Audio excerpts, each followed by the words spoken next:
Welcome back to my channel Shailu vlogs. ಎಲ್ಲರೂ ಹೇಗಿದ್ದೀರಾ? Hope ಎಲ್ಲರೂ ಚೆನ್ನಾಗಿದ್ದೀರಾ ಅಂತ ಅನ್ಕೋತೀನಿ.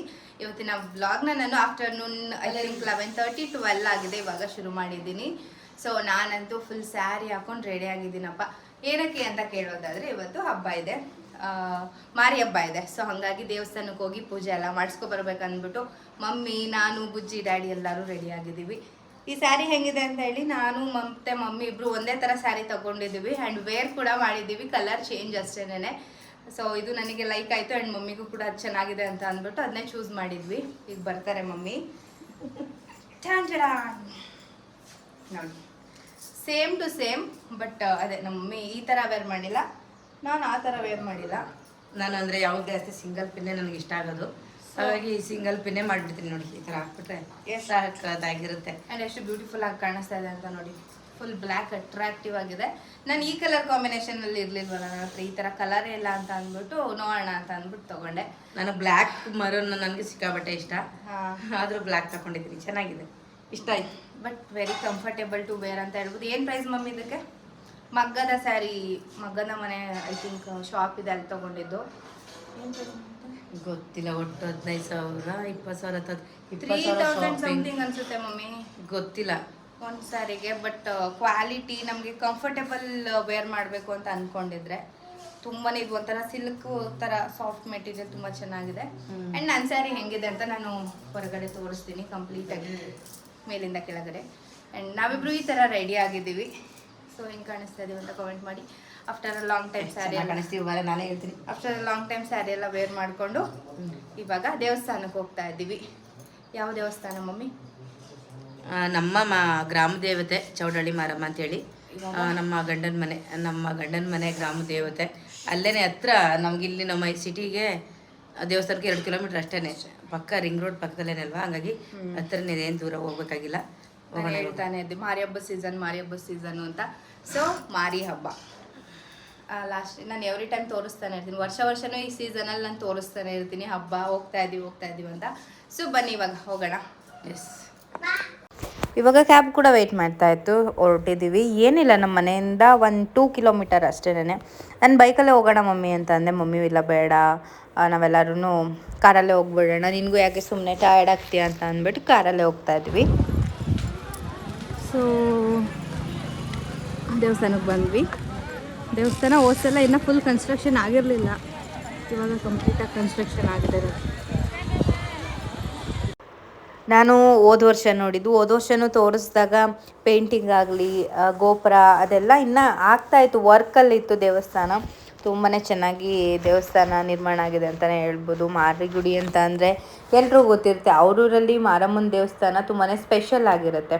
ಗ್ರಾಮ ದೇವತೆ ಮಾರಮ್ಮ ಅಂತ ಅಂದಮೇಲೆ ಅವ್ರಿಗೆ ಅಂತ ಒಂದು ದೇವಸ್ಥಾನ ಇರುತ್ತೆ, ಅದನ್ನು ತುಂಬಾ ಅಚ್ಚುಕಟ್ಟಾಗಿ ನೀಟಾಗಿ ಗ್ರ್ಯಾಂಡಾಗಿ ಮಾಡ್ತಾರೆ. ಯಾಕಂದರೆ ಗ್ರಾಮ ಕಾಯೋ ಗ್ರಾಮ ದೇವತೆ ಅಲ್ವಾ, ಹಾಗಾಗಿ ನಮ್ಮೂರಲ್ಲಿ ಕೂಡ, ಅಂದರೆ ಊರು ಒಳಗಡೆ ಇದೆ, ಅಲ್ಲಿಂದ ಗೇಟ್ ವರೆಗೂ ತಂಪೆಲ್ಲ ತಗೊಂಡು ಫುಲ್ ಕುಣ್ಕೊಂಡು ಎಲ್ಲ ತುಂಬಾ ಚೆನ್ನಾಗಿ ಹಬ್ಬ ನಡೆಯುತ್ತೆ. ನಾನು ಬುಜ್ಜಿಗೆ ಅವಾಗವಾಗ ಬಿಟ್ಟು ಜ್ವರ ಎಲ್ಲ ಬರ್ತಾ ಇದೆ ಅಲ್ವಾ, ಹರಕೆ ಮಾಡ್ಕೊಂಡಿದ್ದೀನಿ. ಮುಂದಿನ ಸಲ ತಂಪು ತೊಗೊಂಡು ಮಕ್ಕಳಿಗೆ ಬೀಗ ಹಾಕ್ತಾರಲ್ಲ ಬಟ್ಟೆಗೆ, ಅದನ್ನು ಹಾಕಿಸ್ತೀನಿ, ಅವನು ಹುಷಾರಾಗಬೇಕು ಅಂತ ಕೇಳ್ಕೊಂಡಿದ್ದೀನಿ. ಸೊ ಮಕ್ಕಳಿಗೆ ಏನಾದರೂ ಚಂಡಿ ಮಾಡೋದು, ಹಠ ಮಾಡೋದು, ಅವಾಗ ಗ್ರಾಮ ದೇವತೆನ ನೆನೆಸ್ಕೊಂಡು ಏನಾದರೂ ಹರಕೆ ಮಾಡ್ಕೊಂಡ್ವಿ ಅಂತಂದರೆ ಖಂಡಿತವಾಗ್ಲೂ ಹುಷಾರಾಗ್ತಾರೆ ಅನ್ನೋದು ನಂಬಿಕೆ. 100% ನನ್ನ ಸೀರೆ ತೋರಿಸ್ತಾ ಇದ್ದೀನಿ ನಾನು. ಮತ್ತು ಇನ್ಸ್ಟಾಗ್ರಾಮಲ್ಲೂ ರೀಲ್ಸ್ ಎಲ್ಲ ಹಾಕಿರ್ತೀನಲ್ಲ, ಅದರಲ್ಲೂ ಹಾಕಿರ್ತೀನಿ ಸ್ಯಾರಿ ಎಲ್ಲ. ಬಟ್ ಇದನ್ನು ನಾನು ಮೈಸೂರಲ್ಲೇ ಮಗ್ಗದ ಮನೆ ಅಂತ ಶಾಪ್ ಇದೆ, ಅಲ್ಲಿ ತೊಗೊಂಡಿದ್ದು. ಎಷ್ಟು ಕಂಫರ್ಟೇಬಲ್ ಆಗಿದೆ ಅಂತಂದರೆ ನನಗೆ ಸಿಕ್ಕಾಪಟ್ಟೆ ಕಂಫರ್ಟೇಬಲ್ ಆಗಿದೆ. ಅದು ಪ್ರೆಗ್ನೆನ್ಸಿ ಟೈಮಲ್ಲಿ ಈ ಸ್ಯಾರಿ ಹಾಕ್ಕೊಂಡಿರೋದು ತುಂಬ ಕಂಫರ್ಟೇಬಲ್ ಅನ್ನಿಸ್ತಾ ಇದೆ ನನಗೆ ಆ್ಯಕ್ಚುಲಿ ಸ್ಯಾರಿ ಎಲ್ಲ ಅಷ್ಟು ಕಂಫರ್ಟೇಬಲ್ ಅನಿಸೋದೇ ಇಲ್ಲ ಯಾವಾಗ್ಲೂ. ಬಟ್ ಈ ಫ್ಯಾಬ್ರಿಕ್ ಆಗಿರ್ಬೋದು, ಸಾಫ್ಟಾಗಿ ಸಿಲ್ಕ್ ಥರ ಅನ್ನಿಸ್ತಾ ಇದೆ. ಸೊ ವೇರ್ ಮಾಡಿರೋದೇ ಗೊತ್ತಾಗ್ತಾ ಇಲ್ಲ. ಆ್ಯಂಡ್ ಪೂಜೆ ಎಲ್ಲ ನಡೀತಾ ಇತ್ತು, ಯಾರಿಗೋ ದೇವ್ರು ಬಂದಿತ್ತು, ದೇವರೆಲ್ಲ ಕೂರಿಸಿ ಕೇಳ್ತಾಯಿದ್ರು.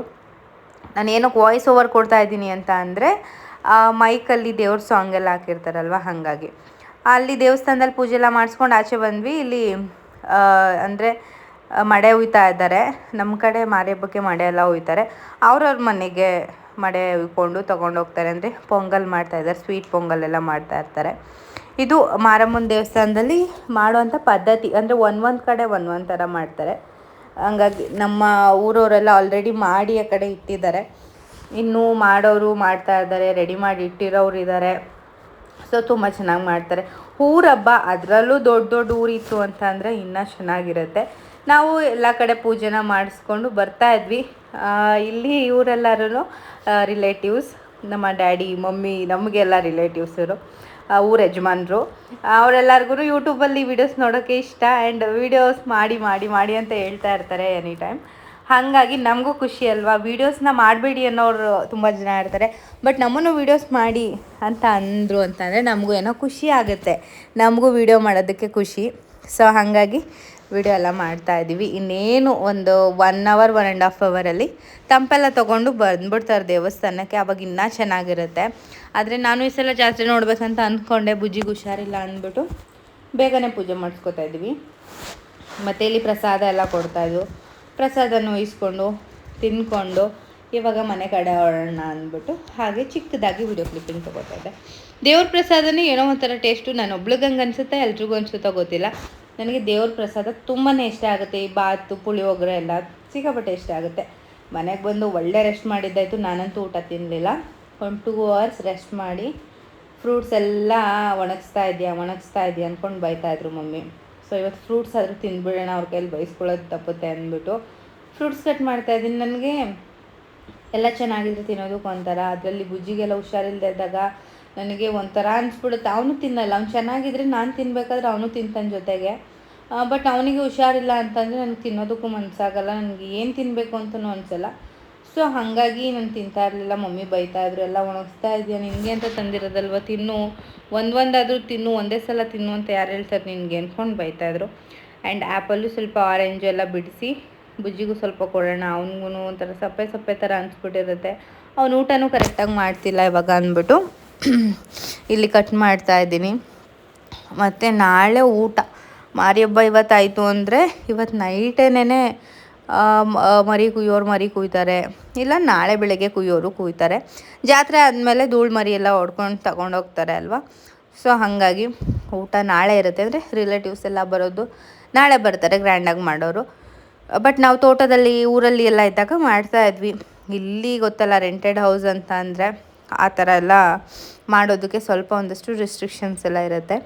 ಹಾಗಾಗಿ ನಾವು ಸ್ವಂತ ಮನೆ ಕಟ್ಟಿದ ಮೇಲೇ ಮಾಡೋಣ. ಅಲ್ಲಿವರೆಗೂ ನಮ್ಗೆ ಯಾರ್ಯಾರು ಬೇಕು, ಅಕ್ಕಪಕ್ಕದ ರಿಲೇಟಿವ್ಸ್, ನಮ್ಮ ಕ್ಲೋಸ್ ರಿಲೇಟಿವ್ಸ್ ಯಾರಿದ್ದಾರಲ್ವ ಅವರನ್ನು ಕರೆದು ಮಾಡ್ಕೋತೀವಿ ಅಷ್ಟೇ, ಹಾಗೇ ಮಾಡೋದು. ಸೊ ಇವಾಗ ಮಾರಿ ಹಬ್ಬದ ಸೀಸನ್ ಆಗಿರೋದ್ರಿಂದ ವಾರಕ್ಕೂ ಒಂದೊಂದು ಕಡೆ ಹಬ್ಬ. ನಮ್ಮ ಮಮ್ಮಿಗಂತೂ 6 ಜನ ಅಕ್ಕ ತಂಗಿರಿರೋದ್ರಿಂದ ವಾರಕ್ಕೂ ಒಂದೊಂದು ಊರಲ್ಲಿ ಹಬ್ಬ ಇರುತ್ತೆ. ಸೊ ಹಂಗಾಗಿ ಅವ್ರ ಮನೆಗೆ ಇವ್ರು ಹೋಗ್ತಾರೆ, ಇವ್ರ ಮನೆಗೆ ಅವ್ರು ಹೋಗ್ತಾರೆ, ಹಾಗೆ ನಡೀತಾ ಇರುತ್ತೆ. ಸೊ ನಾನಿವಾಗ ಫ್ರೂಟ್ಸ್ ಎಲ್ಲ ಕಟ್ ಮಾಡಿ ಬುಜ್ಜಿಗೆ ಕೊಟ್ಟು ಅವನಿಗೆ ಸ್ವಲ್ಪ ನೈಲ್ಸ್ ಕಟ್ ಮಾಡೋಣ ಅಂತ ಕರ್ಕೊಂಡು ಬಂದೆ ಆಚೆನೂ ಒಂಥರ ಗಾಳಿ ಚೆನ್ನಾಗಿ ಬೀಸ್ತಾಯಿತ್ತು. ಆ್ಯಂಡ್ ಟೈಮ್ ಕೂಡ ಆಗಿತ್ತು, 5:45 6 ಆಗಿತ್ತು ಅಂತ ಅನ್ಕೋತೀನಿ. ನನ್ನ ಮಗ ಅಂತೂ ವಿಡಿಯೋ ಆನ್ ಮಾಡಿದ್ರೆ ಸಾಕು ಡವ್ ಮಾಡ್ತಾನೆ, ಬರೀ ನೈಲ್ಸ್ ಕಟ್ ಮಾಡಲ್ಲ ನಾನೇ ಕಟ್ ಮಾಡ್ತೀನಿ ಅಂತ ನಾನು ಬೈತಾ ಇದ್ದೆ. ನಾನು ಕಟ್ ಮಾಡ್ತೀನಿ ಅಂದ್ಬಿಟ್ಟು ಏನು ಮಾಡ್ತಾನೆ, ಉಗುರು ಫುಲ್ಲು ಒಳಗಡೆ ಆದಂಗೆ ಕಟ್ ಮಾಡೋದು, ಇಲ್ಲ ಬ್ಲಡ್ ಬರ್ಸ್ಬಿಡೋದು, ಹಿಂಗೆ ಮಾಡ್ಕೊಬಿಡ್ತಾನೆ. ಅವನಿಗೆ ಬೇಗ ಫಾಸ್ಟ್ ಗ್ರೋಯಿಂಗ್ ಆಗೋಗುತ್ತೆ ನೈಲ್ಸ್ ಎಲ್ಲ. ಸೊ ವೀಕ್ಲಿ 1-2 times ಆದರೂ ಕಟ್ ಮಾಡಬೇಕು. ಯಾಕಂದರೆ ಮಕ್ಕಳು ಆಟ ಆಡ್ತಾ ಇರ್ತಾರೆ, ಅದ್ರೊಳಗಡೆ ಎಲ್ಲ ಏನೇನೋ ಸೇರಿಕೊಳ್ಳುತ್ತೆ. ಸೊ ಬಾಯಿಗೆ ಹಾಕ್ತಾರೆ, ಅದರಿಂದ ಹುಷಾರೆಲ್ಲ ತಪ್ತಾರೆ ಅಲ್ವಾ. ಸೊ ನಾನು ಕಮ್ಮಿ, ಅವ್ನಿಗೆ ಕಟ್ ಮಾಡೋದೆಲ್ಲ ಕಮ್ಮಿ, ಆಲ್ಮೋಸ್ಟ್ ಮಮ್ಮಿನೇ ಮಾಡೋದು ಯಾವಾಗಲೂ. ಅವಾಗವಾಗ ಕೂರಿಸ್ಕೊಂಡು ನೈಲ್ಸ್ ಎಲ್ಲ ಕಟ್ ಮಾಡ್ತಾರೆ, ಕಾಲ್ದು ಕೈದು. ನಾನು ರೀಸೆಂಟಾಗಿ ಒಂದು ವೀಕಲ್ಲೇ ಕಟ್ ಮಾಡಿದ್ದೆ, ಮತ್ತು ಫ್ರೀ ಆಗಿದ್ನಲ್ಲ ಅಂತ ಕಟ್ ಮಾಡ್ತಾಯಿದ್ದೆ. ಇನ್ನು ಅವನಿಗೂ ಬೋರ್ ಆಗ್ತಾ ಇರುತ್ತೆ ಅಂದ್ಬಿಟ್ಟು ಸುಮ್ಮನೆ ಕೂರಿಸೋದು ಬೇಡ, ಆಟ ಆಡ್ಸೋಣ ಸ್ವಲ್ಪ ಅಂತ. ಇಲ್ಲಿ ನಮ್ಮ ಫ್ರೆಂಡ್ ಬಂದ ತಕ್ಷಣ ಒಂದು ಹಾಲ್ ಇದೆ ಅಲ್ವಾ ನಮ್ಮ ಮನೇಲಿ, ಅಲ್ಲಿಗೆ ಕರ್ಕೊಂಡು ಬಂದು ಆಟ ಆಡೋಣ ಅಂದ್ಬಿಟ್ಟು ನಾನು ಅವನಿಬ್ರು ಆಟ ಆಡ್ತಾಯಿದ್ದೀವಿ. ನನಗೂ ಒಂಥರ ಮೈಂಡ್ ಫ್ರೆಶ್ ಆಗುತ್ತೆ, ಅವನಿಗೂ ಅನ್ನೋ ಖುಷಿ ಆಗುತ್ತೆ, ನಮ್ಮಮ್ಮ ನನ್ನ ಜೊತೆ ಆಟ ಆಡ್ತಾ ಇದ್ದಾಳೆ ಅಂತ ಅಂದ್ಬಿಟ್ಟು. ಬರೀ ಓದು ಬರೀ ಇಲ್ಲ ಕೂತ್ಕೊ ಮಲ್ಕೋ ಅಂತಂದರೆ ಅವ್ರಿಗೂ ಬೇಜಾರು, ನನಗೂ ಏನೋ ಒಂಥರ ಅನಿಸುತ್ತೆ. ನನಗೂ ಬೇಜಾರಾಗ್ತಾ ಇರುತ್ತೆ ಅಲ್ವ, ಆವಾಗ ಅವನ ಜೊತೆ ಆಟ ಆಡೋಕ್ಕೆ ನಂಗೆ ಸಿಕ್ಕಾಪಟ್ಟೆ ಖುಷಿ ಆಗುತ್ತೆ. ಸೊ ಏನೋ ಒಂಥರ ಚೆನ್ನಾಗಿತ್ತು ಇವತ್ತಿನ ವೀಡಿಯೋ. ಊರಿಗೆಲ್ಲ ಹೋಗಿ ಬಂದಿದ್ದು, ಜಾತ್ರೆ, ದೇವಸ್ಥಾನ, ಪಾಸಿಟಿವ್ ವೈಬ್ಸ್ ಅಂತ ಅನ್ನಿಸ್ತು. ಸೊ ಹಾಗಾಗಿ ಎಷ್ಟು ವೀಡಿಯೋನ ನಿಮ್ಮ ಜೊತೆ ಶೇರ್ ಮಾಡ್ಕೋತಾ ಇದ್ದೀನಿ. ಹೋಪ್ ನಿಮಗೆ ಈ ವಿಡಿಯೋ ಇಷ್ಟ ಆಯಿತು ಅಂತಂದರೆ ದಯವಿಟ್ಟು ಲೈಕ್ ಮಾಡಿ, ಶೇರ್ ಮಾಡಿ, ಕಾಮೆಂಟ್ ಮಾಡೋದು ಮರಿಬೇಡಿ. ಮತ್ತೊಂದು ಹೊಸ ವಿಡಿಯೋದೊಂದಿಗೆ ಸಿಗ್ತೀನಿ. ಅಲ್ಲಿವರೆಗೂ ಕಾಯ್ತಾ ಇರಿ. Thank you so much. Take care. Bye bye. See you.